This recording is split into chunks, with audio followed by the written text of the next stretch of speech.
ग्रंथाचं मुख्य अधिष्ठान प्रभू रामचंद्र यांना नाथ महाराज नमन करतायत आणि आजच्या या कथेला प्रारंभ करतायत। सगळ्यात अगोदर भूवैकुंठ पंढरी असं आपण ज्याला म्हणतो आणि वारकरी संप्रदायाचं दैवत जिथं अधिष्ठित आहे असं असणारं पंढरी क्षेत्र आणि आजचा जो दिवस आहे तो अतिशय महत्त्वाचा आहे, कारण आजचा दिवस म्हणजे जगद्गुरु तुकोबाराय यांच्या आयुष्याला एक नवीन दिशा देणारा पर्वकाळ होता। माघ शुद्ध दशमी पाहुणी, बरोबर आहे। मग दशमी या तिथीला आज माघवारी पंढरपूर क्षेत्रामध्ये भरलेली आहे।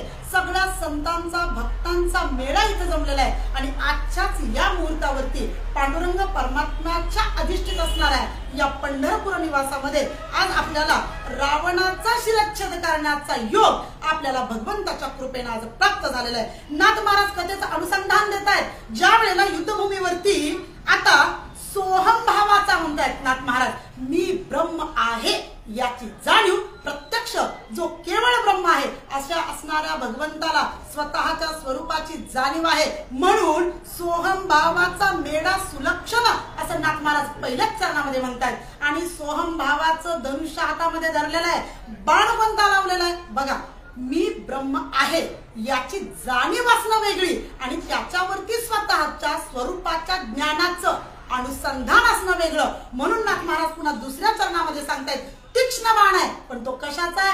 अनुसंधानाचा आहे। बोला ब्रह्मांड गोळा रामे व्यापिला दिसे साकार, तेथे कायसे जगती तन रामे प्रभाळ वाढला। सूक्ष्म असा अनुसंधानाचा बाण प्रभू रामचंद्रांनी लावला खरा, परंतु आता प्रभू रामचंद्रांनी लक्ष कुणाला धरलेला आहे? लंकाधीश रावणाला लक्ष केलेलं आहे। परंतु संपूर्ण ब्रह्मांडामध्ये जो चराचरामध्ये व्यापक आहे, जो या संपूर्ण सृष्टीचा कर्तुम अकर्तुम अन्नता शक्ती संपन्न असणारा राम हा सगळीकडे व्यापक कुणी पाहिला? रावण बघू लागला। प्रत्येक चराचरामध्ये दगडा धोंडामध्ये त्याला कोण दिसू लागलं? प्रत्यक्ष प्रभू रामचंद्र दिसू लागले। सप्त पाताळात विचरण श्रीरामाचे देखे रावण, एका तयाचे लक्षण सुलक्षण सुचिनी। रावण प्रभू रामचंद्राला पाहू लागलेला आहे। त्यावेळेला ज्या वेळेला भगवंताच्या चरणाकडे त्याचं लक्ष गेलं त्यावेळेला त्या चरणाची जी शुभचिन्ह आहे ती नाथ महाराज पुढे वर्णन करतायत की हे जे भगवंताचं चरण आहे सप्त पाताळाची लक्षणं दिसू लागलेली आहेत।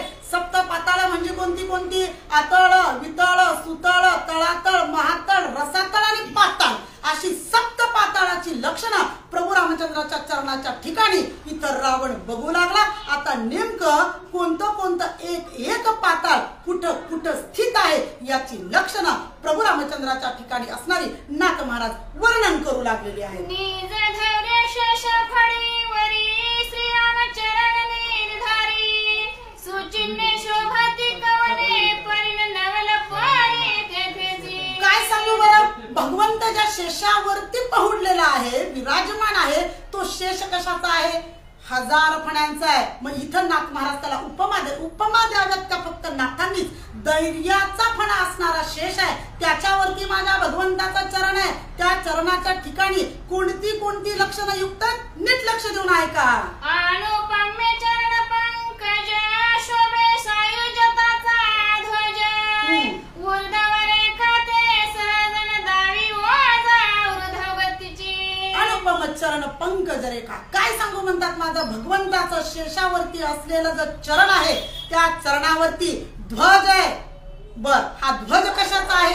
सायुज्य मुक्ती प्रदान केल्यानंतर जो ध्वज आहे तो ध्वज इथं आहे, ऊर्ध्व असणाऱ्या रेषा आहेत। म्हणजे एखाद्या साधकाला परमार्थामध्ये संपूर्ण आयुष्य घातल्यानंतर त्याला जी सायुज्य मुक्ती मिळवायची आहे त्याच्या आयुष्यामधलं जे ध्येय ठरलेलं आहे आणि या ध्येयासाठी जो साधक यथार्थ साधना प्राप्त करतो अशी ऊर्ध्व रेषा म्हणजे साधकाला खालून अगदी बद्धापासून ते सिद्धापर्यंत नेणारी ही रेषा माझ्या भगवंताच्या चरणावरती स्थित आहे। वज्र आणि अंकुश दोन्ही भक्त सह्याला गोनी, विपेक्ष अंकुश ओढवणी भक्त रक्षणी छेदी वज्रे।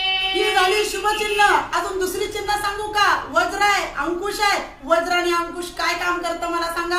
दधीची ऋषी त्यांच्या अस्थिपासून निर्माण झालेलं हे वज्र आहे. हातामध्ये अंकुश आहे म्हणजे भक्तांचं रक्षण करण्यासाठी काय झालेलं आहे. भगवंत या दोन्हीही गोष्टीचा वापर करतो आणि याची सुद्धा असणारी चिन्ह माझ्या भगवंताच्या पायाच्या तळव्यावरती आहे. अनंत सूर्याची किरणे जशी मिळवती बाळपणे त्याथे अनन्याहून अधिक गुणे चढता. बाळपणीचा सूर्यनाथ महाराज म्हणतात. बाळपणीचा म्हणजे कोणता. सूर्याच्या ज्या 3 अवस्था आहेत. बालपण आहे, त्याचं तारुण्य आहे, त्याचं वार्धक्य आहे. म्हणजे तो जेव्हा सकाळी उगवतो तेव्हा तो लाल लाल रंगाचा बाळपणीचा सूर्य असतो. मध्यान्ह काळावरती आला की तो तारुण्यातला अतिशय उग्र वासणारा तीव्रता त्याच्याकडे असते आणि मावळतीच्या क्षणाला वार्धक्याच्या वेळेला त्याची लालिमा काही वेगळीच सायंकाळी असते. पण इथं नाथ महाराज म्हणतायत या तिन्ही अवस्थामध्ये सगळ्यात पहिली जी आहे बालपणाची अवस्था ही अतिशय मुलायम, अगदी निसर्ग सुद्धा रममाण करणारी, डोळ्याला एक अलौकिक स्वरूप प्रदान करणारी जो लालिमा आहे ती लालिमा जो आहे ती माझ्या भगवंताच्या तळव्याच्या ठिकाणी अधिष्ठित आहे. जैशी नभाच्या कळिका तशी शोभांगुळिका शोभता त्या लालिका रसात लोकापर्यंत. आकाश किती मोठं आहे, किती व्याप्त आहे. आपण त्याला काय म्हणतो. शून्य. कारण त्याला आपण कशातच त्याची गणना करू शकत नाही. कारण आपल्याला जाणवलं तरी ते आपण दाखवू शकत नाही. म्हणून आपण आकाशाला काय म्हणतो. शून्य तत्व म्हणतो. असं जे मोठं आकाश आहे या आकाशाच्या सुद्धा छोट्या छोट्या बारीक बारीक पाकळ्या झालेल्या आहेत आणि या बारीक बारीक पाकळ्या माझ्या भगवंताचे जे पाय आहेत त्याला जी छोटी छोटी सुकुमार असणारी बोट आहे त्या ठिकाणी हे शून्य असणार आकाश तत्व आपल्याला कुठेतरी शून्याला किंमत मिळेल म्हणून बोटाच्या ठिकाणी अधिष्ठित झालं. बोला. नख चंद्रिका नखरेखा मराठरी जळती युखाय गंगेची ते माहेरा देखण सकल लोका उधळी. नख चंद्रनाथ महाराज सांगतायत की जी सुकुमार असणारी बोट आहेत आणि या बोटाच्या पुढे जे चंद्र आहे अगदी आकाशातला चंद्र सुद्धा कसा आहे. कलंकित आहे. आपल्याला जो कलंक प्राप्त झालेला आहे हा कलंक कुठं धुतला जाणार आहे. जेव्हा आपण भगवंताच्या चरणाच्या ठिकाणी स्थित होऊ तेव्हाच काय होणार आहे. आपला जो कलंक आहे तो नाहीसा होणार आहे. म्हणून हा आकाशातला चंद्र भगवंताच्या नखाच्या ठिकाणी नख चंद्र म्हणून विराजमान झालेला आहे. कैसी खोटीची आभारवा हे तवा निर्गुणाच्या अवयवाय वळी कळे याचा ठेवण सागरिया पूर्व क्षमलारी. तुम्ही कोकिळी सोबत मला बसवलंय. आता काय करावं बाबा. एवढा सुंदर चाली लावायला लागलेले. इथं प्रभू रामचंद्राचं वर्णन करत असताना नाथ महाराज म्हणतात निर्गुण असणारा हा राम आहे त्याला सगुण म्हणू की निर्गुण रे. बरं तुला काय म्हणू. बरं निर्गुण म्हणावं तर तुला अवयवच नाही. बरोबर आहे. तरी सुद्धा इथं नाथ महाराज निर्गुण असणाऱ्या प्रभू रामचंद्राच्या एका एका अवयवाचं वर्णन करू लागलेले. आता नाथ महाराज म्हणतायत सांगू का. माझा भगवंताचे मी तुम्हाला पाय सांगत आहे. आता पाय सांगून झाला, तळवे सांगून झाले, माझ्या भगवंताची बोट सांगून झाली, नख सुद्धा सांगून झाली. आता थोडे वरती त्याची मी भाग आहे ज्याला आपण घोटा असं म्हणतो. हा जो घोटा आहे तो इतका सुंदर आहे, इतका सुंदर आहे की जो निळाशार रंगाचा समुद्र आहे त्याच्यावरती उमटणाऱ्या ज्या लाटा आहेत त्याचा जसा रंग आहे तसा माझ्या भगवंताच्या गोठ्याच्या ठिकाणी तो सुद्धा रंग स्वतःला काहीतरी अधिष्ठान प्राप्त व्हावं या इच्छेनं तो रंग सुद्धा कुठे येऊन थांबला. भगवंताच्या घोट्याजवळ.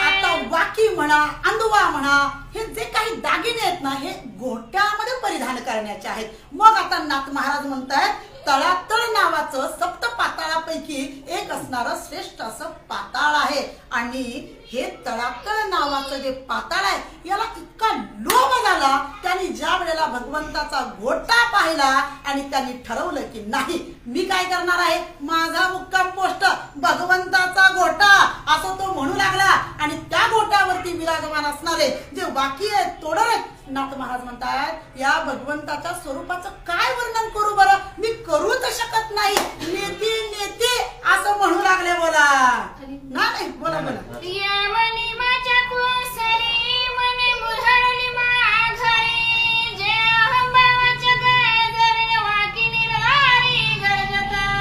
वाह काय नाथ महाराज लिहित आहेत बघा. यम नियमांच्या कुसरी जे योग साधना करणारी लोक आहेत, कारण भक्ती मार्ग आहे योग मार्ग आहे, याच्यामध्ये काहींना भक्ती मार्गामध्ये सुख आहे. निळोबाराय तर म्हणतात नाना साधनांच्या केल्या खटपटा. इतर साधनांच्या खटपटा कलियुगात करण्याची गरजच नाही, नाम साधन सोपं आहे. तरी सुद्धा नाथ महाराज सोडा सगळ्याच संतांनी अट्टास केलेला आहे. ज्ञानोबाराय हरिपाठामध्ये वारंवार सांगतात हरिमुखे म्हणा पुण्याची गणना कोण करी. तरी सुद्धा काही वर्ग असा आहे की भगवंताची प्राप्ती करण्यासाठी त्यांना भक्ती मार्गापेक्षा नाम साधनेपेक्षा योग मार्ग श्रेष्ठ वाटतो. आणि या योग साधनेमध्ये होता काय, यम नियम प्रत्याहार प्रार्थना ध्यान धारणा प्राणायाम या अष्टाचे काही आपण योग म्हणतो हे इतके महाराज प्रबळ आहेत की या यमाला नियमाला मुरड घातल्यानंतर नाथ महाराज इथं वर्णन करतायत सोहम भावाची काय केलेली आहे, मुरड घातलेली आहे. आणि असं मुरड घातलेलं मन भगवंताकडे वळालं की ते माझ्या भगवंताला अतिशय प्रिय आहे. म्हणून या वाकी आणि अंधवा ही भगवंताच्या नामाचा गजर करू लागली. बोला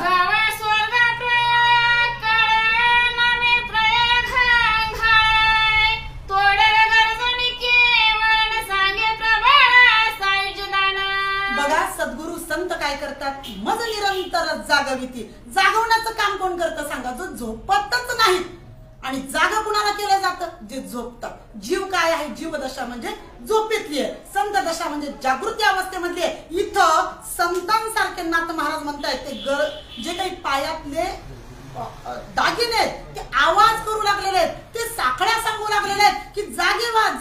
तुम्हाला जर सायुज्य मोक्षापर्यंत जायचं असेल तर वाजून हे सांगू लागलेले आहेत. आता तरी सावध व्हा, नरदेह दिला कशासाठी तो ओळखा. असं इथं सुद्धा काय झालेलं आहे, सोहम बाबाचा नाद करत प्रलय काळ जवळ येईल, आयुष्य म्हणता काळ खाऊन घेईल. म्हणून सायुज्य दान जर तुम्हाला प्राप्त करायचं असेल तर आता तरी सावध व्हा. असं साखळ्या कुणाच्या पायातल्या सांगतायत, भगवंताच्या पायातल्या सांगत आहे.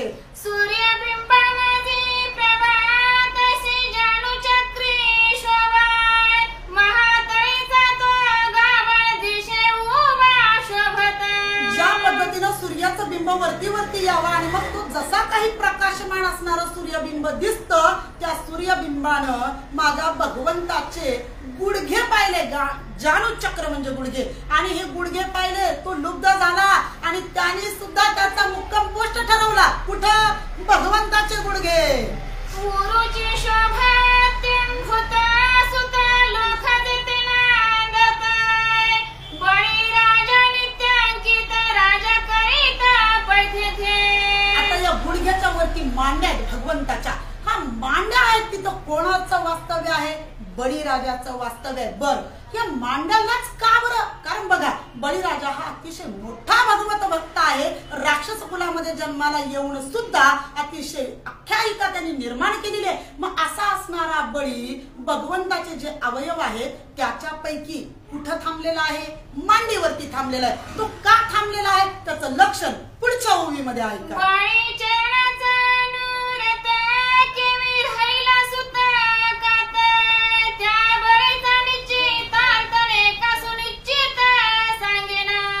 बळी जिथं थांबलेला तिथं सुतळ नावाचं पाताळ आहे. आता इथं तो तिथं का थांबलाय अजून नाथ महाराज खोलामध्ये जाऊन पुन्हा पुढच्या ओवीमध्ये सांगत आहे.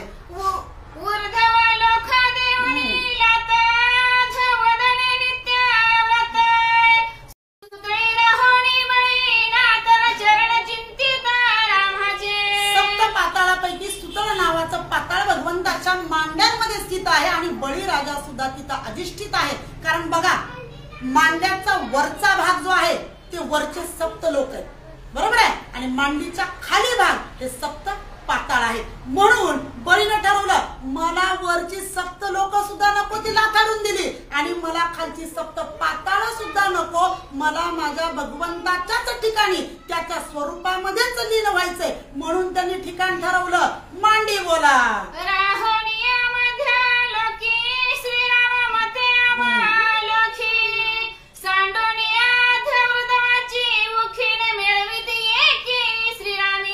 अर्ध आणि ऊर्ध्व म्हणजे वरचेही लोक सोडून दिले आणि खालचीही लोक सोडून दिली, आणि त्यांनी ठरवलं की नाही, मला जर भगवंताच्या स्वरूपाची प्राप्ती करून घ्यायची असेल, मला जर भगवंताचा नित्य संग प्राप्त करून घ्यायचा असेल, तर मला वरच्या लोकांचीही गरज नाही आणि सप्त पाताळाची सुद्धा गरज नाही. मला गरज आहे ती फक्त आणि फक्त भगवंताच्या सप्तसंगतीची. कटी प्रदेशी वितळ लोके विस्तारील हाय काय की पाहता तेथीचे लोक लोक लोक हरपे. सप्त पाताळामधला पुढचा आला वितळ नावाचा पाताळ. हे भगवंताचा कटी प्रदेश म्हणजे कमरेचं ठिकाण. इथं येऊन तो स्थित झाला. बरं, इथं येण्याचं कारण काय? कारण नाथ महाराज सांगतायत इतकं विलोभनीय असणारं जे काही संपूर्ण ब्रह्मांड आहे, या ब्रह्मांडातलं अलौकिक प्रत्येक गोष्टी भगवंताच्या कमरेच्या ठिकाणी स्थित आहेत. म्हणून वितळ नावाचं पाताळ सुद्धा मुक्कामाला कुठं आलं? भगवंताचा कटी प्रदेशाला. सर्व माझी त्याची मध्य शोभा शोभे विद्याय उतळ लोक प्रसिद्ध तेथे स्थानी नांदत. सगळीच जी लोक आहेत ते सगळ्याच गोष्टीचा म्हणजे वरची 7 लोक, खालची सप्त पाताळ, यांना काय झालं? मध्यभाग पडला. मध्यभाग कुठं पडला? भगवंताचा कमरेचा भाग, कटी प्रदेश. सगळ्यात म्हणजे एकूण भुवन किती आहेत? 14. या 14ही भुवनातल्या लोकांना एकत्रित येण्याचं ठिकाण म्हणजे काय? म्हणजे जसं प्रत्येक वारकऱ्याला महिन्यातून एकदा भेटण्याचं ठिकाण म्हणजे काय? पंढरपूर. तसंच सगळ्या अगदी महाराष्ट्राच्या कानाकोपऱ्यातले वारकरी जसे एकादशीला न चुकता पंढरपूर क्षेत्रामध्ये भेटतात आणि भगवंताच्या खऱ्या भक्तीचा आनंद गाये नाचे उडे आपुलिया छंदे मनाच्या आनंदे आवडीने, तसंच 14ही भुवन या सगळ्यांनीच ठरवलं आपल्याला जर खरा आनंद घ्यायचा असेल तर भगवंताच्या कुठे येऊन भेटावं लागेल? कटी प्रदेशाला. विजू देखोनी श्रीरामासी विसरल्या उदयास्तासी झाली पितांबर कासे सिनमाळ कंठासी मिरवत. नाथ महाराज म्हणतायत काय सांगू बरं, पंचानन सुद्धा काय होतं? माझ्या भगवंताची बारीक बारीक असलेली कंबर पाहिलं लाजतो, निघून जातो. अजून कमरेचं काय सांगू बरं? आकाशातल्या विजेला वाटलं बघावं तरी भगवंताची कंबर केवढी आहे. तिनं सहज डोकावून पाहिलं, अरे बापरे, तिचा प्रकाशही लुब्ध झाला. इतकी लाज वाटली, उगीच भगवंताची कंबर बघितली आणि त्या भगवंताच्या कमरेचा तिला लोभ निर्माण झाला आणि भगवंताच्या कमरेला असलेला जो पितांबर आहे त्याच्या ठिकाणी तिनं आपलं जे काही तेज होतं ते संपूर्ण भगवंताच्या पितांबरामध्ये ओतलं. श्रीरामाकडे सगळा त्याची भक्त भावार्थ मेखाय उपनिषदाचा पाळा येऊन रे घाळ किंकिणी माझी. परमेश्वर महाराजांनी ठेवलेलं नाव भक्त भावार्थ कटी मेखळा. काय सुंदर नाव आहे बघा, भक्त भावार्थ. हा कठी मेखळा आहे. भगवंताचं जी कंबर आहे त्याच्यावरती नेसलेला परिधान केलेला पितांबर आहे, त्याच्यावरती बांधलेला हा कमरपट्टा म्हणजे सगळे भक्त आणि त्याला असलेला बारीक बारीक घुंगरा म्हणा किंवा त्याला रत्न जडित जे काही मणी लावलेले ते म्हणजे आपण सगळीच कोण आहे? रामभक्त. चित्ररत्ने कटी सूत्र कटी उपरी मिळावी माळा कंठी. चित्ररत्ने कटी सूत्र कटी उपरी मिळावी माळा गाठी.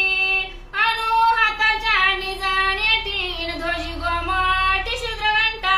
आता या कमरेला कमरपट्टा, त्याच्यावरती पुन्हा आला करदोडा भगवंताच्या कमरेचा. या करदोड्याला उपनिषद जे भगवंताची वारंवार स्तुती करतायत, ही स्तुती गाण्यासाठी छोटी छोटी छोटी छोटी गुंगर म्हणा मणी म्हणा म्हणून तिथं आली ना हळूहळू हळूहळू आवाज करून भगवंताचं नामचिंतन करू लागली. पुन्हा नाथ महाराज म्हणतायत आता भगवंताचा जो करदोडा आहे तो कशाचा आहे? आपला असतो धाग्याचा. भगवंताचा आहे सद्भावनेचा. काय उपमा आहे, काय रूपक आहे बघा. ज्या काही जगातल्या सद्भावना आहेत त्या माझ्या भगवंताच्या कमरेच्या करदोड्यामध्ये अडकलेल्या आहेत आणि हा सद्भावनेचा करदोडा आणि त्याच्यामध्ये छोटी छोटी घुंगरा म्हणजे उपनिषद. पुन्हा नाथ महाराज अजून पुढे सांगतायत चैतन्य रूपी रत्न राम भक्तांसारखी या सगळ्याच करदोड्याला काय झालेली आहेत, अडकलेली आहेत. मला सांगा, जेथे हरिभक्तांची वस्ती नाम कोण दे पंचभूती, जिथं हरिभक्त एकत्र येतात तिथं काय होतं, नामचिंतनच होतं. अखंड हरिनाम सप्ताहच होतो, भगवंताचंच नामचिंतन होतं. मग या करदोड्याला बारीक बारीक घुंगर म्हणून जर सगळीच रामभक्त आली असतील तर ती कसं नामचिंतन करत असतील. आपण प्रभू रामचंद्राची आरती म्हणताना काय म्हणतो, अनुहत ध्वनी गरजत अपार. अनुहत नावाचा जो ध्वनी आहे, जो परा पश्चंती मध्यम आणि वैखरा याच्या पलीकडची अवस्था म्हणजे तुर्य अवस्था, या तुर्य अवस्थेमध्ये गेल्यानंतर एक ध्वनी निर्माण होतो. एकसारखा आवाज न करता किंवा कुठल्याही पद्धतीचा घाव न घालता जो ध्वनी निर्माण होतो त्याला आपण काय म्हणतो, अनुहत ध्वनी. अशा पद्धतीचा अनुहत ध्वनी तिथं निर्माण झालेला आहे आणि प्रभू रामचंद्राचं नाम संकीर्तन चालू झालेलं आहे. झाली असो स्वरूपाची भेटी, देवी नृत्य होया उग्राटी, सांडून यामत चावटीन उद्य दृष्टी सल्लज. बघा, प्रभू रामचंद्राच्या तिथं ज्या लटकलेल्या बारीक बारीक घुंगरं आहेत त्यांना काय झालंय, उपनिषदांच्या आहेत. त्याला एरवी खूप भगवंताचं त्यांना स्वरूप वेदांतिक भाषेमध्ये सांगायची सवय आहे, परंतु या रामभक्तांच्या मुखामधला अनुहत ध्वनी जेव्हा त्यांनी ऐकला त्यांना लाज वाटली. नाथ महाराज म्हणतायत ही सगळीच काय झाली, ऊर्ध्वमुखी झाली, लाजली, खाली मान घातली आणि तिथं लटकून बसली. बोला, देवी उद्योगमुखी खटका, पालवी मुक्त लगान नेटकाय, कासे लागली आधी खान मुक्त सगळी कदेत राम. इथं नाथ महाराजांना एक गोष्ट सांगायची, हे जे काही उलटी तोंड करून बसलीत, खाली तोंड करून बसलीत, मला सांगा मनुष्य खाली तोंड करून कधी बसतो किंवा लाजतो कधी, मला सांगा.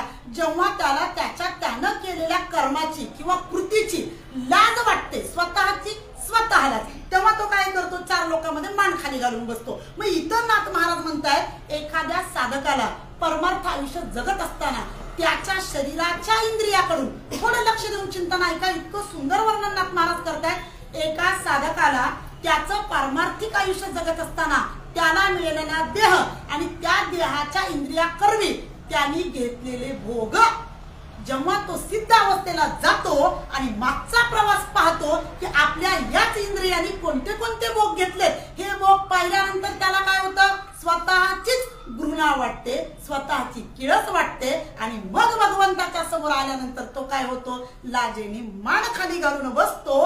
अशीच ही घुंगर लाजेनं मान खाली घालून बसली. उदर म्हणते दामोदर, परिते जग दुदर साचाराय, त्रिलोकी त्रिवळी सुंदर वरी मनोहर रमरेखा. अनंत ब्रह्मांडे उदरी हरी हा बालक नंदा घरी. अरे ज्याच्या उदरामध्ये सगळं ब्रह्मांड आहे असा असणारा हा भगवंत, मग याचा असणारा उदर, मला सांगा हे ब्रह्मांड केवढं, ही 14 भुवन केवढी, त्यातली साधी सगळ्यात छोटी पृथ्वी केवढी बघा. मग हे जे उदर आहे याला काय म्हटलं पाहिजे, अतिशय मोठं उदर, ज्याला आपण काय म्हणतो, दामोदर. असं भक्तगण मोठ्या आवडीने भगवंताला नाव देतात आणि हे माझ्या भगवंताचं मोठं उदर आहे. आणि हे मोठं उदर असल्यामुळं होतं काय, भगवंत उभा टाकल्यानंतर ते महोदर असल्यामुळं त्याला पोटावरती वळ्या पडतात. या वळ्या कोणत्या कोणत्या आहेत, नाथ महाराज सांगतायत, स्वर्गलोक, मृत्यूलोक आणि पाताळ लोक, अशा माझ्या भगवंताच्या पोटावरती पडलेल्या 3 वळ्या आहेत. अनंत ब्रह्मांड साठवा की विश्रांती सकळ जीवाय, म्हणून दामोदर या नावान निरोळ ख्याती झाली. दामोदर नाव भगवंताला का पडलेलं आहे, संपूर्ण ब्रह्मांडाला सामावून घेण्याची ताकद फक्त आणि फक्त काय आहे, माझ्या भगवंताच्याच काय आहे, उदरामध्ये आहे. म्हणून भक्तांनी दिलेलं अतिशय प्रसिद्ध भगवंताचं नाव म्हणजे दामोदर आहे. आणि याच्या आता उदराचं वर्णन अजून नाथ महाराज पुढे करत आहेत. नाभी सखोळ निर्मळ जोरा गेला तो तळाय, सृष्टी करत्याचे केवळ जन्म प्रबळ स्थानी. संपूर्ण ब्रह्मांड ज्या उदरामध्ये झालेला आहे अशा उदराच्या ठिकाणी मध्यभागावरती माझ्या भगवंताची नाभी आहे. बर, ही नाभी कशी आहे? नाथ महाराज सांगतात, लक्ष देऊन ऐका. संपूर्ण सृष्टीचा निर्माण करणारा कोण? ब्रह्मदेव. बरोबर आहे. सगळ्या सृष्टीचा सृजनकर्ता आपण ज्याला म्हणतो असा असणारा ब्रह्मदेव, त्याची निर्मिती कुठून झाली सांगा? या माझ्या भगवंताचं जे नाभी आहे या नाभीतून एक कमळ निर्माण झालेलं आहे आणि या कमळामध्ये या ब्रह्मदेवाचा जन्म झालेला आहे. एवढंच नव्हे, ते जर अंतर मोजायचं म्हटलं नाभीपासून ते कमळापर्यंतच ब्रह्मदेवाला एकदा वाटलं बघावं तरी माझा जन्म कुठून झालाय, मी संपूर्ण सृष्टीचा जन्म करतो पण नेमका मी कुठून जन्मलोय? म्हणतात रामायणामध्ये नाथ महाराज 1000 वर्ष, किती 1000 कालावधी गेला हा ब्रह्मदेव खालपर्यंत आला. माझं मूळ कुठं आहे? कासावीस झाला, नको त्याचा नाद म्हणला, पुन्हा आपल्या असलेल्या या आसनावरती आरूढ झाला. अशी असणारी माझ्या भगवंताची नाभी आहे. भूलोकाचे अधिष्ठान उदर श्रीरामाचे पूर्ण तळी सप्तपाताचे संपूर्ण ऊर्ध्व लोकांचे चरण त्यावरी. नाथ महाराज म्हणतात नाभीस्थळ म्हणजे काय आहे? भगवंताच्या शरीराचा मध्यभाग आहे. आपण जर आपल्या शरीराची रचना पाहिली तर नाभी हा आपला काय होतो? मध्यभाग येतो. वरती शरीराचा अर्धा भाग आहे, शरीराचा अर्धा भाग खाली आहे. मग नाथ महाराज म्हणतात ही 14 भुवन आहेत, याच्यातल्या 7 लोकांची निर्मिती वरती आहे आणि 7 लोकांची निर्मिती नाभीपासून खाली आहे. शुद्ध हृदय शुद्ध वैया सकल हृदय शुद्ध वैया संकल्प विकल्पाता ती सांगाय ते रंगले अंतरंगणाती सौभाग्य साधुजन. आता नाभी झाल्यानंतर नाभीच्या थोडं वरती आलात की माझ्या भगवंताचा अंतरंग आहे. अंतरंग, माझ्या भगवंताचा अंतरंग काय सांगू? अहो, ज्याच्यामध्ये कुठल्याच पद्धतीचं व्यंग नाही असं असणारा माझ्या भगवंताचा अंतरंग आहे. मग अंतरंगामध्ये स्थान कुणाला आहे बघा? भगवंत आपल्या हृदयामध्ये कुणाला ठेवतो? तर इथं नाथ महाराज सांगतायत जे सगळे साधू संत आहेत, जे निर्विकार आहेत, निर्विकल्प आहेत, ज्यांच्या अंतःकरणामध्ये सुद्धा कुठल्याही गोष्टीचा षडविकारांना थारा नाही, असे असणारे साधू संतांचं राहण्याचं ठिकाण म्हणजे माझ्या भगवंतांचं अंतरंग.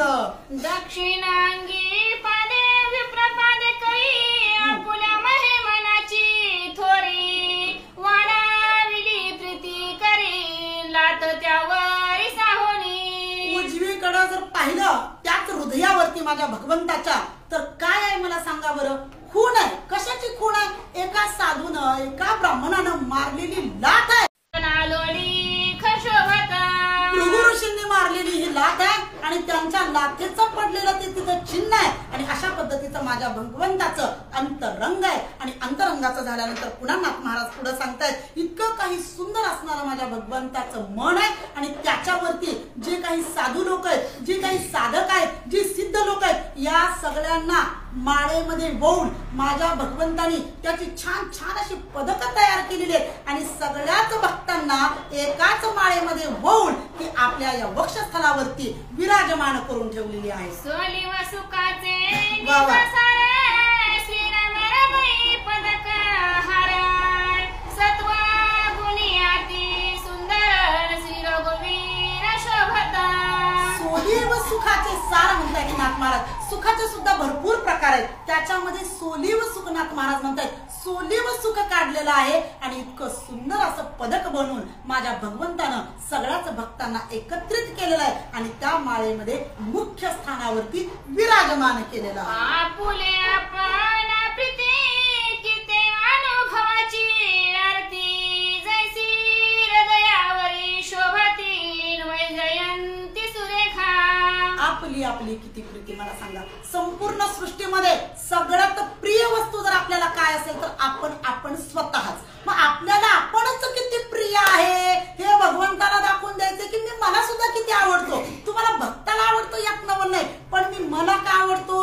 कारण माझ्या ठिकाणी जे जे काही अधिष्ठित आहे माझ्या शरीरावरती याचा धरीनं मी अभिमान, माझ्या वक्षस्थळावरती साधू संत आहेत, माझी भक्त मंडळी आहे याचा मला अभिमान वाटतो. आणि म्हणून मी मला खूप आवडतो की नाही, म्हणून जी वैजयंती नावाची माळ आहे ही मी मोठ्या आनंदानं माझ्या वक्षस्थळावरती मी परिधान करतो. भक्ती वैराग्य शुद्ध संपुटी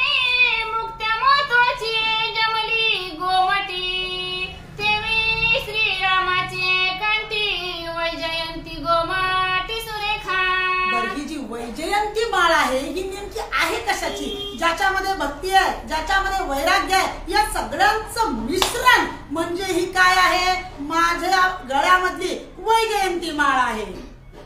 चिंता त्यागे निवृत्ती तेची अपदमाळा शोभती भूलोकांची तेथे वसती लंकापती देखत. ज्या वेळेला हा रावण प्रभू रामचंद्राला पाहतोय आणि संपूर्ण लक्षणांनी युक्त असलेला प्रभू रामचंद्र रावणाच्या दृष्टिक्षेपात पडलेला आहे, तो पाहतोय खरं आणि त्याच्या लक्षात आलं की संपूर्ण चिंता निवृत्त झाल्यानंतर जी खरी काय मिळते, चित्ताला समाधान मिळतं. ते असं काहीतरी समाधान मी राक्षस रावण असताना सुद्धा रामाकडे पाहिल्यानंतर माझ्या चित्तामध्ये ज्या चिंता होत्या त्या आपोआपच काय झाल्या, निवृत्तीकडे गेल्या. आणि का कोणास ठाऊक उगीच माझ्या मनाला या रामाला पाहिल्यानंतर एक आनंद वाटू लागला. अष्टपत्री निर्मळांतरी विकसिता कमळानन्य गतीची दृष्टी बहळान तुळसी दळ मंडित. इथं पुन्हा नाथ महाराज सांगतायत की ज्या वेळेला प्रभू रामचंद्राला पाहिलं, बघा ज्या वेळेला भक्त भगवंताच्या दर्शनाला जातो तेव्हा तो काय होतो, तो सुद्धा देव पहायासी गेलो तेथे देवचे होऊन ठेलो असा अनुभव आपल्या सगळ्याच भक्तांना आहे. आणि आपण पंढरपूर क्षेत्रामध्ये आलो, एकदा का गरुड खांबाच्या पुढे गर्भगृहामध्ये गेलो आणि पांडुरंग परमात्म्याला पाहिलं की आपण आपलं देहभान विसरून जातो. नवे नवे कुठलाही भक्त असू द्या असा भक्त नाही महाराज ज्याचे अष्टांग भाव दाटून येतील. नाथ महाराज अष्टांग भाव सांगतायत. याच्यामध्ये काय आहे, अश्रू आहे, प्रलय आहे, वेपत्य आहे, रोमांच आहे, वेवर्ण आहे. अशी जी काही अष्टांग भाव आहेत ही भगवंताला पाहिल्यानंतर इतकी काही दाटून आली. आणि असा असणारा भगवंत कोण पाहू लागला, रावण पाहू लागला. सप्तवर्णा हुनी उदंडा तिशीघ्र बाहू दंडाय तन्मयाचे मिरवे कोदंड नाती प्रचंड साजिरे. मायेचे असलेले 7 आवरण, त्याच्या बाहेरच्या कक्षामध्ये असलेला हा रावण ज्या वेळेला प्रभू रामचंद्राला पाहू लागला, प्रभू रामचंद्राच्या हातामधलं धनुष्य पाहिलं, तन्मयतेचं धनुष्य पाहिलं. आणि आता हे धनुष्य प्रभू रामचंद्रांनी धरलेलं आहे, माहेश्वरी ठाण मांडलेलं आहे. एक पाय पुढे आहे, एक पाय माग आहे, डावा हात पुढे आहे, उजवा हात माग आहे. हे संपूर्ण माहेश्वरी ठाण मांडलेलं पाहिलं आणि रावणाची अवस्था वेगळीच झाली. नाथ महाराज वर्णन करतायत. तुझे करी निर्वाणाचे पुरुषार्थाचे बाण देहाहंकृती रावण बदावया जाण धरिले. एका हातामध्ये धनुष्य पुढे धरलेलं आहे, तन्मयता त्याच्या हातामध्ये. दुसऱ्या हाताचं वर्णन नाथ महाराज सांगतायत. दुसऱ्या हातामध्ये जे बाण लावलेलं आहे दुसऱ्या हाताने, ते बाण कोणते, अर्थ, काम, मोक्ष आणि धर्म या 4 पुरुषार्थाचे बाण दुसऱ्या हातामध्ये लावलेले आहेत असं नाथ महाराजांचं वर्णन करतात. दोन्ही हाती परिकरा दोन्ही आयुधे विचित्र देसेंद्रिय दशवस्त्र निवटावयास त्वर धरलीसे. माझ्या भगवंताच्या हातात 2 मारायचा आहे तो दशशीर असणारा रावण. रावणाचा अर्थ काय, दशशीर म्हणजे दश इंद्रिया. त्यांना ज्याला त्याला विजयच मिळवता आला नाही. दशरथ याचा अर्थ आपण नेहमी ऐकतो, पंच ज्ञानेंद्रिय, पंच कर्मेंद्रिय यांच्यावरती ज्यांनी विजय मिळवलाय असा दशरथ, बरोबर आहे. आणि दशशीर याचा अर्थ काय, पंच ज्ञानेंद्रिय, पंच कर्मेंद्रिय यांच्या अधीनच जो आहे, ज्याला सुटकाच करून घेता आली नाही, त्या इंद्रियांच्या अधीन जो आहे असा असणारा रावण 2 हाताचा राम 10 तोंडाच्या रावणाला मारू लागलेला आहे. ओंकार तोची कंबिकुंठा मात्र तयाचे मुळा पिठा वेदात येतोनी प्रकटन झाला उद्भट त्रिकांडी. प्रभू रामचंद्राचं वर्णन करत असताना आता नाथ महाराज कंठापर्यंत आलेले आहे, कंबुकंठ. कारण मागे प्रभू रामचंद्राचं वर्णन करताना हा शब्द आलेला आहे, ज्याचा कंठ शंखाच्या आकाराचा आहे अशा कंठाला म्हणतात कंबुकंठ. मग या कंठातून कशाची निर्मिती आहे, वेदाची. खरं तर त्याच्या अगोदर ओंकाराची, अकार, मकार, उकार, अर्धमात्रा याच्यातून निर्माण झालेले 4 वेद बोला.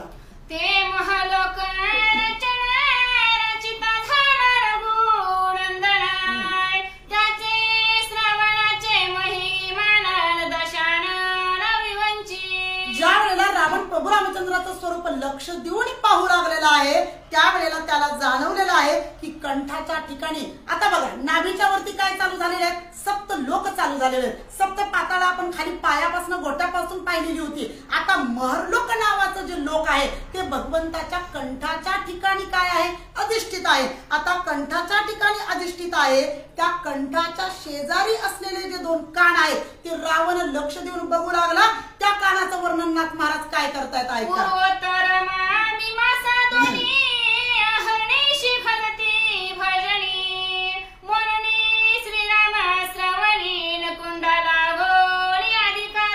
आता जी भगवंताची दोन कान आहेत त्याच्यामध्ये जैमिनी पूर्व मीमांसा सांगतं, व्यास उत्तर मीमांसा सांगतं. मग ही दोन्ही कान काय करतात, प्रभू रामचंद्राचं अखंड नामचिंतन करतात. असे असणारे निर्विकार कान.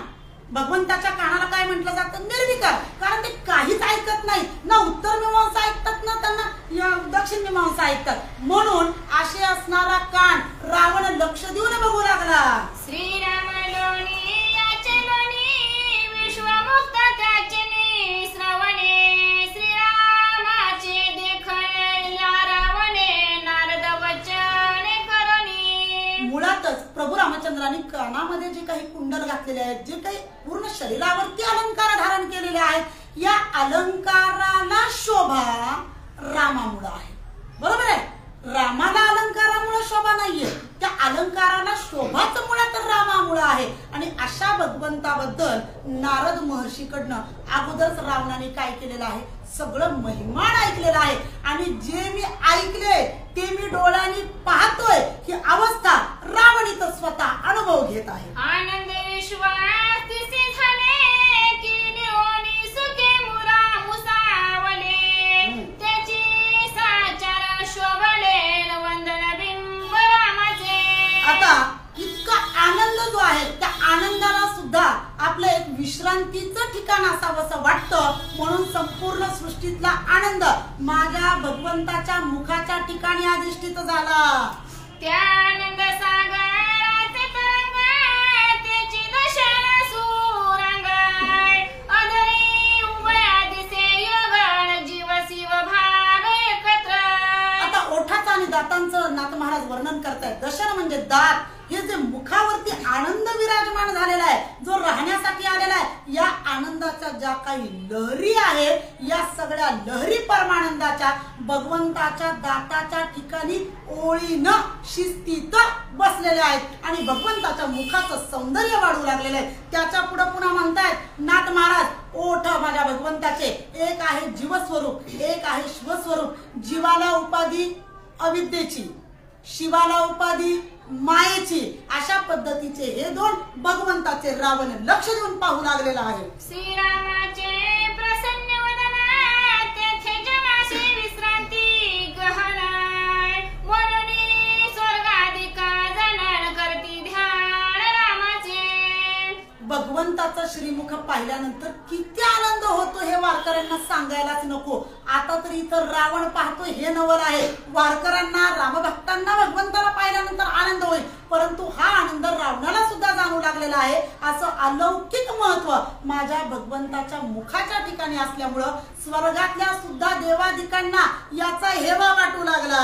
निज नैराश्य परिकर एकनिष्ठिता मुनीवरा काळी क्षेत्रतल धारत से नासिक सुंदर श्रीरामुखी.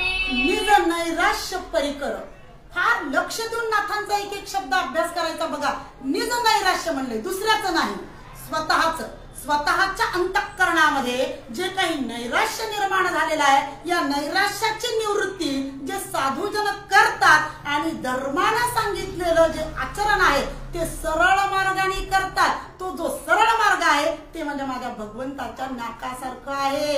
ते जितक्या सरळ पद्धतीने अनुसरण करतात तितकंच सरळ माझ्या रामाचं नाक आहे म्हणून नाथ महाराज सांगतात. चैतन्याचे आहे तैसे रामाचे विशाळ डोळे मनोगते पैसा कळेल एकेकाळी देखाले सदा. संपूर्ण सृष्टीतलं चैतन्य बघा, काय कल्पना आहे. सगळ्या सृष्टीतलं चैतन्य एकत्रित यावं आणि ते इकडं तिकडं जाऊ नये म्हणून शेतकरी जसं पाण्याला आळं करतं,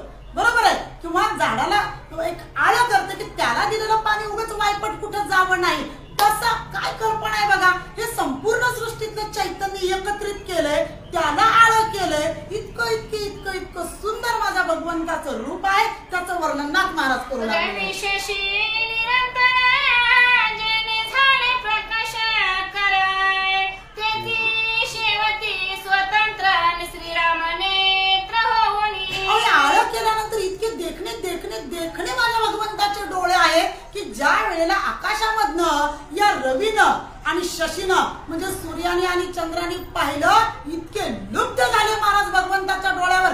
त्यांनी सुद्धा ठरवलं मुक्काम पोस्ट भगवंताचे डोळे मला. निजात्म बुद्धी उल्हासे तपी केले खरा पुसे म्हणून नेत्राचे प्रकाशे वसे सावकाश तपलोक. सगळ्यांचा आत्मा एकच आहे सर्वाघटी राम देहादेही एक.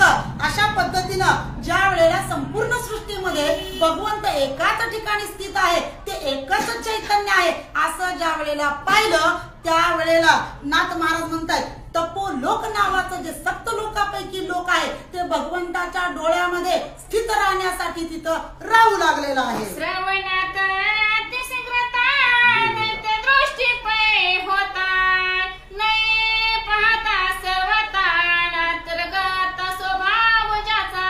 आता नाथ महाराज भगवंताच्या डोळ्याचं वर्णन करतायत. माझ्या भगवंताचे डोळे सुंदर आहेत यात नवल नाही, देखणे आहे यात नवल नाही. अजून सांगू का आकर्ण नयन असं म्हटलं जातं. आकर्ण नयन म्हणजे काय? भगवंताचे कमळाच्या पाकळीसारखे असणारे डोळे कानापासून इतके लांब आहेत ते नाकापर्यंत म्हणून त्याला म्हटलं जातं आकर्ण नयन. इतके लांब आहेत की दात आणि नाक याच्या पर्यंत पसरलेले माझ्या भगवंताचे रूपवान असणारे डोळे आहेत. नवलतेची निरीक्षण करिता कामसे होत काम नाही डोळा डोळे मोह मन आवडी जाण पडतसे. म्हणजे जी काही कामना निर्माण होते, कामना कधी निर्माण होते, वासना कधी निर्माण होते? डोळ्याने एखादी गोष्ट पाहिली की तिचा भोग घेण्याची लालसा अंतःकरणामध्ये निर्माण होते. ही कामना ही लालसा सगळंच मागं टाकण्याची ताकद माझ्या भगवंताच्या डोळ्यामध्ये असल्यामुळे हे डोळे माझ्या भगवंताचे कसे आहेत? अतिशय अप्रतिम आहेत, लावण्य स्वरूप आहेत आणि देखणे आहेत. जेवी गगन दोरी धनुष्य रेखा तैसा भोवया सूर्यखाय की वंदनीयच्या प्युखान सेवतिया तच खरं. डोळ्यांच्या वरती भुवई आहेत. धनुष्याची जी काही कमान असते इंद्रधनुष्याची त्या पद्धतीने असलेली ती भुवई आहे. आणि सगळ्यात महत्वाचं म्हणजे या अगदी चंद्रप्रकाशाला चकोर जसा आसुसलेला असतो तसा या सृष्टीमधला जो इंद्रधनुष्य आहे त्याला सुद्धा वाटलं की भगवंताच्या डोळ्याच्या वरती भुवईच्या स्वरूपामध्ये आपण काय झालं पाहिजे? वास्तव्याला आलं पाहिजे. जैसे अधिष्ठान निर्मळ तैसे विस्तारीन कफाळ. जैसे अधिष्ठान निर्मळ तैसे विस्तीर्ण कफाळ.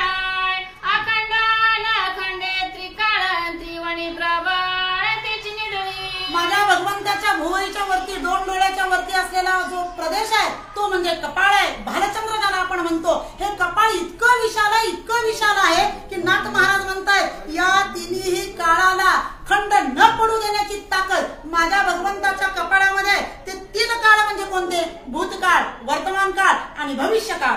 संकल्प मृगी वदिना नभे काढिला सोहा मृग नाभी तोही आरतीला पद्म नाभी निरालंबी बळवट.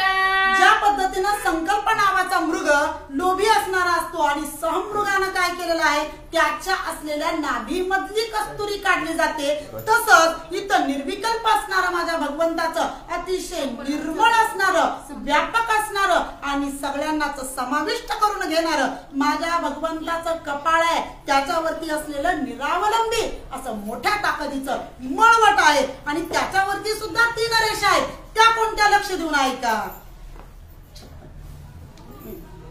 श्री गणेशाय नमः. श्री सरस्वती नमः. जय जय रंगीर समर्थ.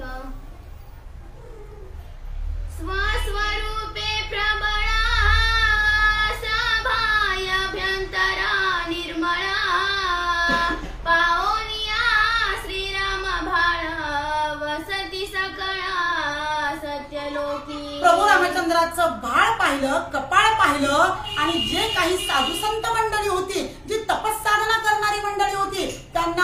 आपलं आपल्या वास्तव्याला इथं तपश्चर्या करण्यासाठी असलेलं सगळ्यात महत्वाचं ठिकाण म्हणजे माझ्या भगवंताचं कपाळ. म्हणून जे सप्त लोकापैकी तपोलोक आहे ते सुद्धा काय झालं, भगवंताच्या कपाळावरती येऊन अधिष्ठित झालं.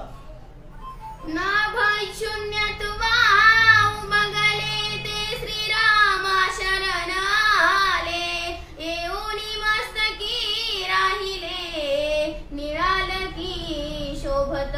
पंचमहाभूतापैकी जर आपण पाहिलं तर सगळ्यात व्यापक असलेलं कोण आहे, आकाश तत्व आहे, ज्याला आपण शून्य असं म्हणतो. मग या शून्यानं ठरवलं आपली किंमत अशी शून्यच आहे, आपल्याला काही व्यापकता दाखवता येत नाही. ही व्यापकता कुठं तरी आपण काय केली पाहिजे, एकत्रित मर्यादितपणा ठेवता आली पाहिजे. म्हणून हे आकाश तत्व येऊन भगवंताच्या कपाळावरती स्थिर झालं आणि याच कपाळाच्या वरती भगवंताचे निळ्या निळ्या रंगाचे अतिशय कुरळे कुरळे केस त्याच्यावरती काय करू लागले, लटकू लागले. बोला. गजेंद्र दंताची भक्ती फानी स्वभावे मस्तकी धरोनी, ती कुडळा केस विचरोनी विरंगुठी दाटी. कल्पना करा आकाशाच्या रंगाचा असलेला माझा राम, कारण रामाच्या रंगाची निर्मिती कशी झालेली आपल्याला माहिती आहे. आणि असा निळ्या रंगाचा राम, निळ्या रंगाचं व्यापक तत्व असलेलं आकाश भगवंताच्या कपाळाच्या ठिकाणी स्थित आहे. तोच रंग परत कुणी घेतला, मोह झाला, केसांनी घेतला, केस सुद्धा निळ्या रंगाचे झाले. गुंगरडे गुंगरडे असे केस हे कशाने विंचरले बघा, गजेंद्र दंताची भक्ती फणी. जो गजेंद्र आहे म्हणजे हत्ती आहे, हत्तीच्या दातानं निर्माण केलेली फणी ती कशाची आहे, पण भक्तीची आहे. कारण बघा भगवंताचे केस विंचरायला भक्तिरूपीच फणी असावी लागेल, नाथ महाराज सांगतायत. आणि या भक्तिरूपी फणीनं काय केलेलं आहे, भगवंताचे केस विंचरलेले आहेत आणि जी वीरगुंटी आहे भगवंताची ती वीरगुंटी बांधण्यात आलेली आहे. वरी शुद्ध मनाची सुमने गुंफोनी अनुसंधाने, सुवासिते चैतन्यपणे बांधिता ठेंगणे नभरामा. आता ही जी वीरगुंठी म्हणजे काय आहे, खाली थोडेसे केस मोकळे सोडलेले आहेत आणि वरती जो प्रभू रामचंद्राच्या मस्तकावरती बांधलेली वीरगुंठी याची उंची नाथ महाराज सांगतायत आकाश आलंय कुठं, भगवंताच्या कपाळाच्या ठिकाणी. पण याची उंची इतकी आहे, आकाशाने कपाळावरनं जेव्हा पाहिलं तेव्हा त्याला तो सुद्धा ठेंगणा वाटू लागला. बोला.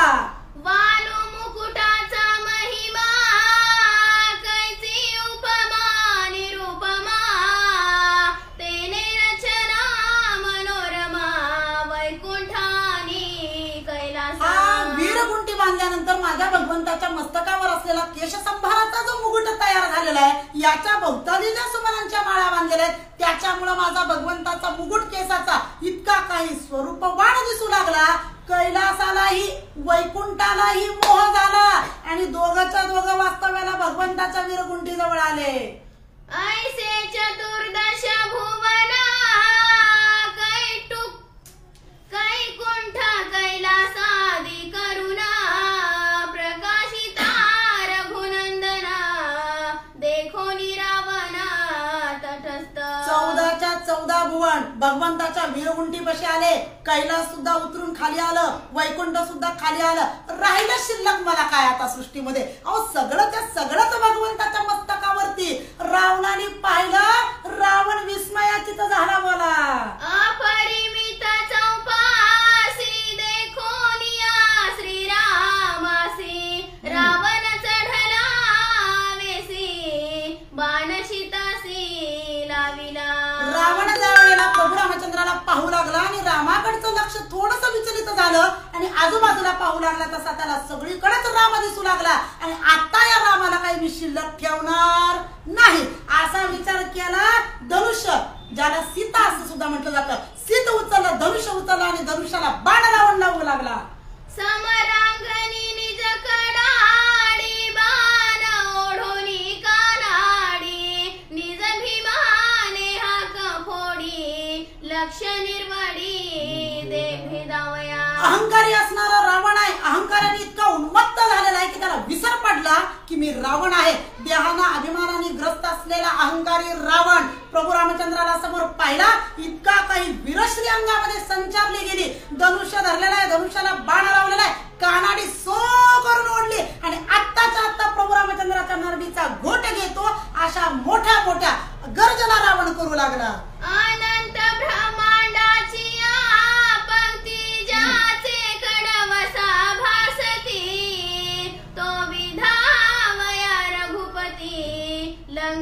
पती लक्षा इकडे रावणाला हातामध्ये धनुष्य धरलेला आत्ताच्या आत्ता प्रभू रामचंद्राच्या नरडीचा गोट घेतो. याच्यासाठी केला होता अट्टास. मी तरी आतापर्यंत एवढा प्रपंच कशासाठी केला, याच रामाला मारण्यासाठी केला असा आवेशाने बोलू लागला.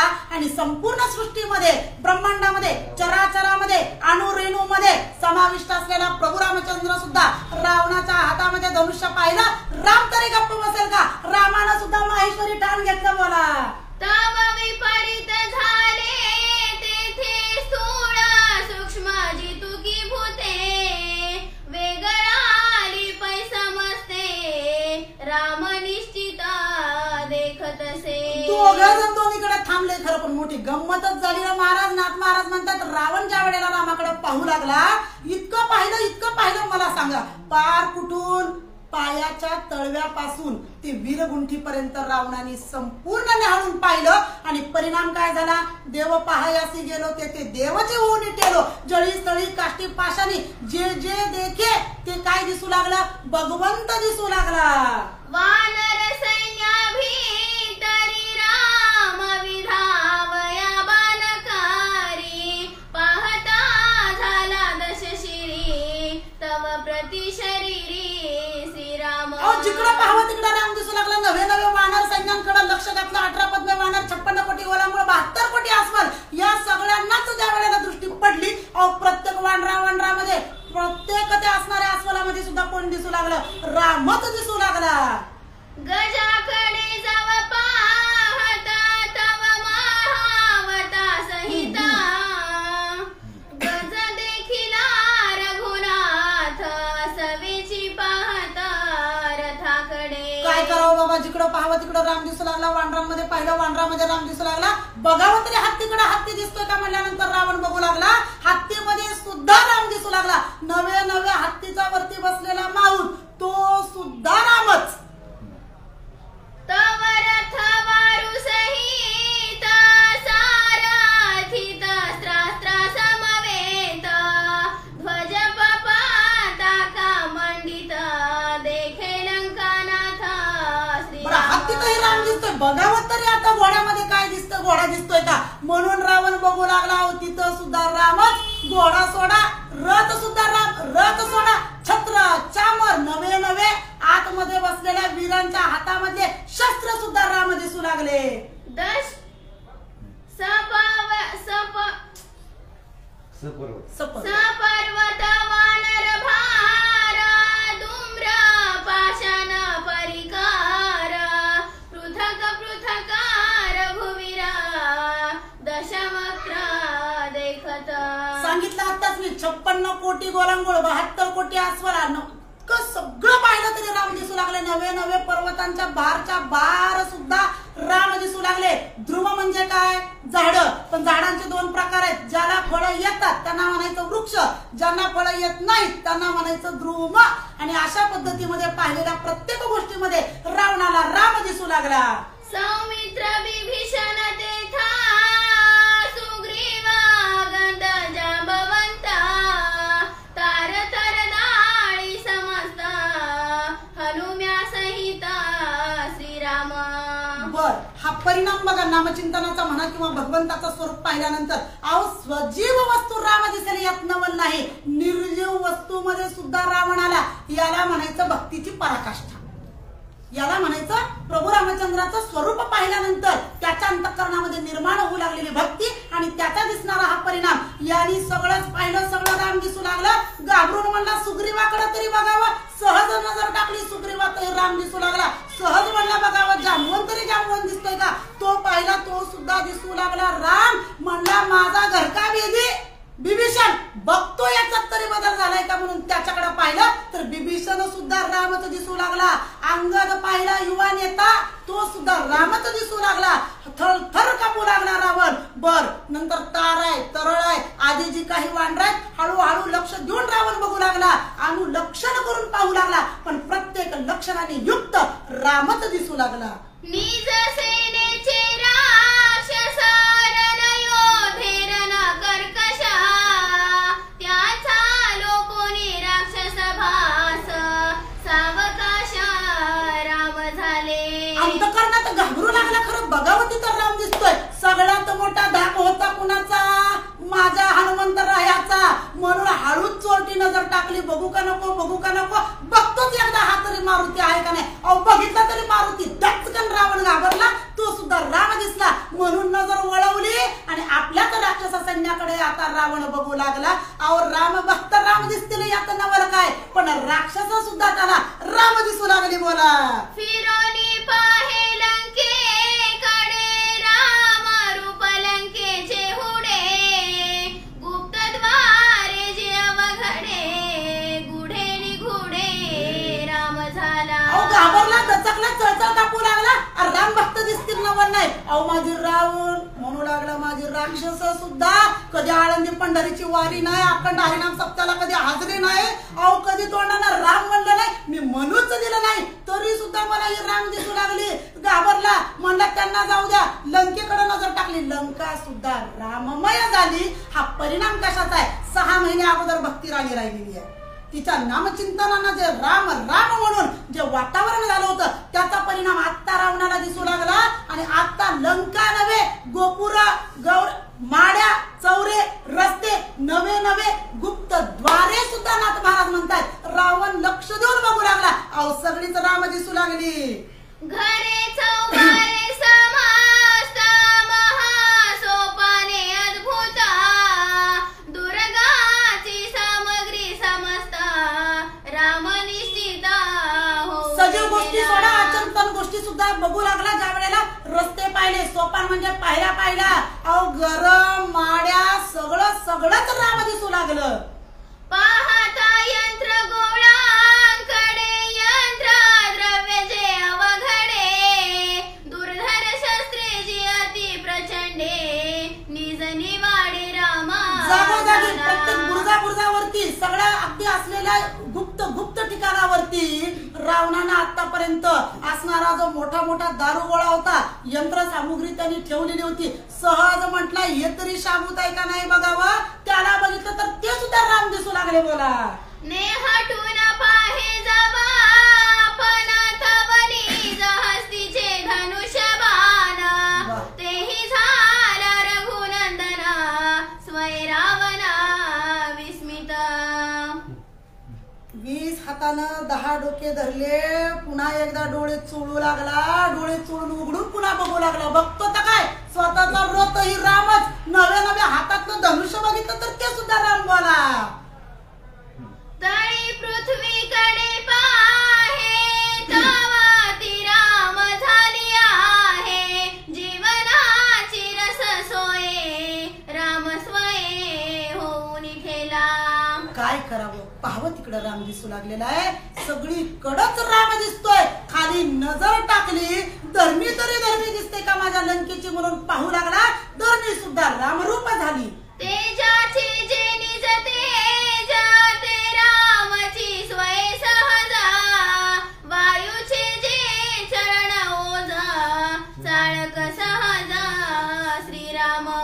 म्या बोलविल्या वेद बोले, म्या चालविल्या सूर्य चाले, म्या हलविल्या प्राणो हाले. मला सांगा, एवढ्या जगाचा चालन करणारा जो हा जगत नियंता प्रभू रामचंद्र आहे, याचं कर्तुम अकर्तुम अन्नता शक्ती संपन्न असणारा राम चालक आहे, मालक आहे, नायक आहे, याचं संपूर्ण यथार्थ स्वरूप पाहिलं आणि सगळंच कसं दिसू लागलं, राम दिसू लागलं. असणारं जे काही सृष्टीतलं तेज होतं, हवा होती, पंचमहाभूत होती, सगळीच रामरूप दिसू लागली. श्रीराम न दिसे जेथे, नभ शून्यपणे भासे तेथे, देखिलिया श्रीराम ते चिद गगना, तेथे राम झाले. काय बघावं बरं, जे शून्य असणारं आकाश तत्व होतं ते सुद्धा रामरूप झालं. नवे मित्र म्हटलं पंचमहाभूतच रामस्वरूप झाली. पवनी रहनी अवनी गगनी, रामा विना न दिसे नयनी, ठेली त्रैलोक्य व्यापुनी, दशाननी अति विस्मयो. पवनी म्हणजे पाणी, आवणी म्हणजे पृथ्वी, दहनी गगनी म्हणजे काय आकाश आणि दहनी म्हणजे काय अग्नी, म्हणजे या सगळ्याच गोष्टीमध्ये रामस्वरूप त्याला दिसू लागला आणि बघावं तिकडच भगवंत राम दिसतोय म्हणल्यानंतर रावण अतिशय आश्चर्यचकित झाला. सप्त पाताळांचे अंतरा ऊर्ध्व सप्त लोकांचे पदरा दिशांच्या पोकळी समग्र स्वैर भुवीरा कोंदला. संपूर्ण ब्रह्मांडामधली 14 लोक, सप्त लोक वर, सप्त पाताळ खाली, आता वितर सुतर तळातळ रसातळ महातळ आणि पाताळ आणि वरची ही सप्त लोक, याच्यामध्ये जे काही अवलोकन आहे हे सगळंच व्यापकपणे पाहिलं तर सगळंच्या सगळंच मधलं अंतर सुद्धा रामरूप दिसू लागलं. निज देह पाहे रावण हस्त पादादी अवयव पूर्ण तोही झाला रघुनंदना रावण पण खचो पाहे. काय गंमत आहे बघा, संपूर्ण सृष्टी पाहिली, पंचमहाभूत पाहिली, वानर पाहिली, राक्षस पाहिली, लंका पाहिली, सगळंच रामरूप. आता म्हटला या संपूर्ण सृष्टीमध्ये मी कोण आहे, अहंकाराचं असलेलं मोठं प्रतीक आहे, मी काही रामरूप होणार नाही असा विश्वास त्याच्या अंतःकरणामध्ये होता. म्हणून देहाभिमानी असणारा रावण स्वतःकडे बघू लागला आणि खाडगंध चकला. बापरे, माझे हात, माझे पाय, माझं शरीर, नवे नवे मी 10 मुंडक्याचा रावण, 20 हाताचा रावण सुद्धा रामच दिसू लागलो. निज देह पाहे रावण हस्त पादादी अवयव पूर्ण तोही झाला रघुनंदना रावण पण खचो पाहे. स्वतःचा देह स्वतः पाहू लागला, हात राम दिसू लागले, पाय राम दिसू लागले, प्रत्येक अवयव, प्रत्येक इंद्रिय रामरूप झाले आणि हे सगळं रामरूप झाल्यामुळं रावणपणा खचू पाहे. बोला. अस्थि चर्म मज्जा मांस रामे भेदिले सप्तकोशा अंतरी करोनी प्रवेश जिन हृदयाचा शोधिता. अस्थि आहे, चर्म आहे, मज्जा आहे आणि मांस आहे आणि याच्या पलीकडे असणारे देहाचे सप्तकोश आहे. या सप्तकोशाचा गर्र करत काय केलं, प्रभू रामचंद्रानं स्वतःला अंतःकरणामध्ये रावणाच्या प्रवेश केला. मनाचे संकल्प सर्वा स्वय झाले पैराघवा विसरोनी निजा स्वभावा उन्मन भावा बाणला. प्रभू रामचंद्र हळू आपलं व्यापक स्वरूप हळूहळू कुठपर्यंत नेलं मला सांगा. अस्थि, मांस, मज्जा ह्या चारही गोष्टी भेदन केल्यानंतर सप्तकोशाचं भेदन केलं. अंतःकरणामध्ये असलेलं जे अंतःचतुष्टय आहे त्याच्यामध्ये प्रभू रामचंद्रांनी प्रवेश केला.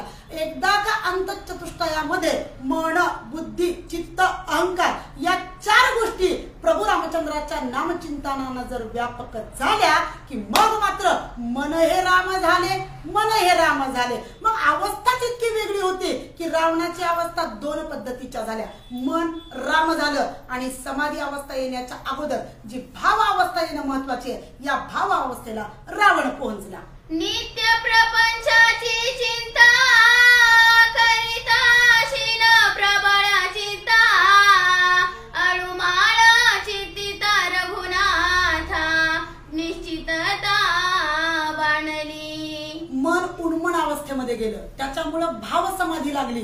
भाव समाधीमुळे काय झालं, मन रामरूप झालं. राहिलेलं जे चित्त होतं, आपण तुकोबाराय म्हणतात दुर्बुद्धी ते म्हणा कदा उपजे नारायणा आता ऐसे करी तुझे पाय चित्ती दरी. चित्ताला अतिशय अनन्यसाधारण महत्व या पारमार्थिक आयुष्यामध्ये असल्यामुळं इथं चित्तामध्ये सुद्धा प्रभू रामचंद्रांनी काय केलेलं आहे, प्रवेश केलेला आहे. आणि आता मात्र कुठली अवस्था प्राप्त झाली लक्ष देऊन ऐका. चित्ते चिंतिता रघुनंदना स्वय झाला चैतन्य घना तेने भये अभिमान निज चिन्हही विसरला. पहिलं झालं मन राममय झालं, उन्मणी अवस्थेमध्ये गेलं.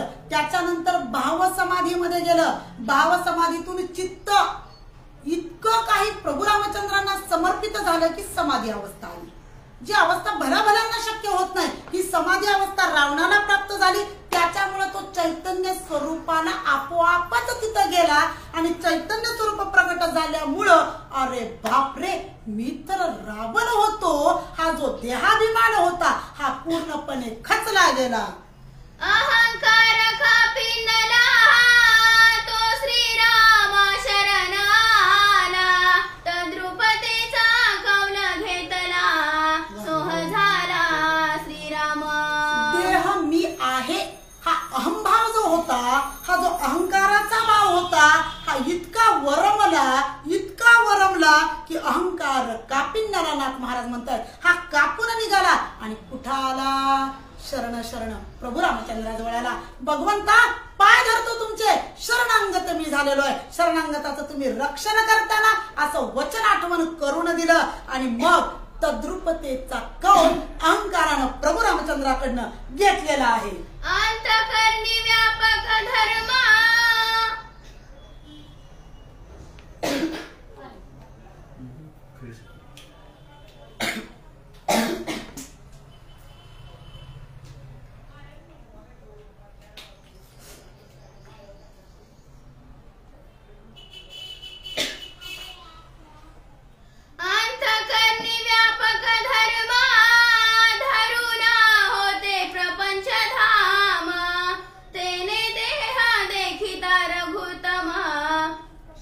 सर्वगत रामस्वये झाले. आता रावणाच्या अंतःकरणामध्ये प्रभू रामचंद्रांनी प्रवेश केल्यामुळे आतमध्ये असलेलं जे अंतःचतुष्ट आहे, लक्ष देऊन ऐका, मनाची देवता आहे चंद्र, बुद्धीची देवता आहे ब्रह्मदेव, चित्ताची देवता आहे विष्णू, अहंकाराची देवता आहे रुद्र.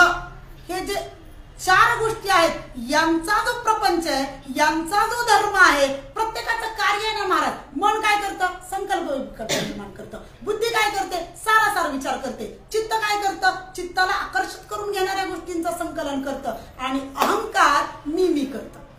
हा त्यांचा असलेला प्रत्येकाचा प्रपंच आहे, त्यांचा मांडलेला ना त्यांनी पसार आहे. परंतु या अंतःचतुष्टयामध्ये प्रभू रामचंद्र समर्पित झाल्यामुळं हे चौघच्या चौघ एकत्रित झाले ना, मी रामच झाले.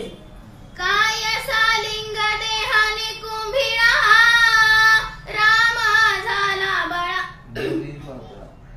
बळाच्या निज बळा दशकंठ भ्रमित झाला, पाहू लागला दश दिशा. रावणाचं मुळात अंतःकरणाचं राममय झाल्यामुळं रावण ज्या वेळेला बघू लागला त्यावेळेला त्याची असणारी जी निकुंबळा होती ती सुद्धा, हा देह सुद्धा काय झाला, आपोआपच राम झाला. निकुंबळा पाहिली ती सुद्धा रामरूपाच दिसली. जिकडे पाहे तिकडे हरी. वाचा ना, दुसरं कोणीतरी वाचा, आवाज येईल वाचा.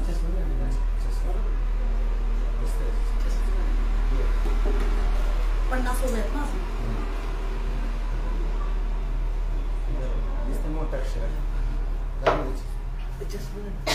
सरळ सरळ वाचा, असं काय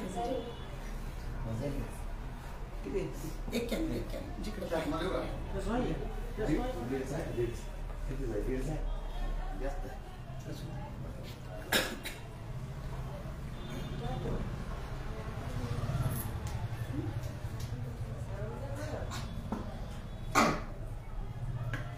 श्री गणेशाय नमः. श्री प्रभु रामचंद्राय नमः. जिकडे पाहे तिकडे हरी, रावण पडला ब्रह्मचक्री, ब्रह्म तसे चक्राकारी, राम निर्धारी लक्षणा. जिकडे पाहावं तिकडं राम दिसू लागला, 10 डोक्यानी गर गर गर गर फिरू लागला, भ्रमित रावण झाला बोला. येरीकडे रघुनंदन, तन्मयाचे कोदंड जाण, घेऊन सायुज्यतेचा बाण, दशानन बिंदू पाहे. आता इथला हा भ्रमित झाला, याची भ्रमित अवस्था झाली आणि आता त्याचं धनुष्य घेतलेलं आहे, सायुज्यतेचा बाण प्रभू रामचंद्रांनी लावलेला आहे. पूर्ण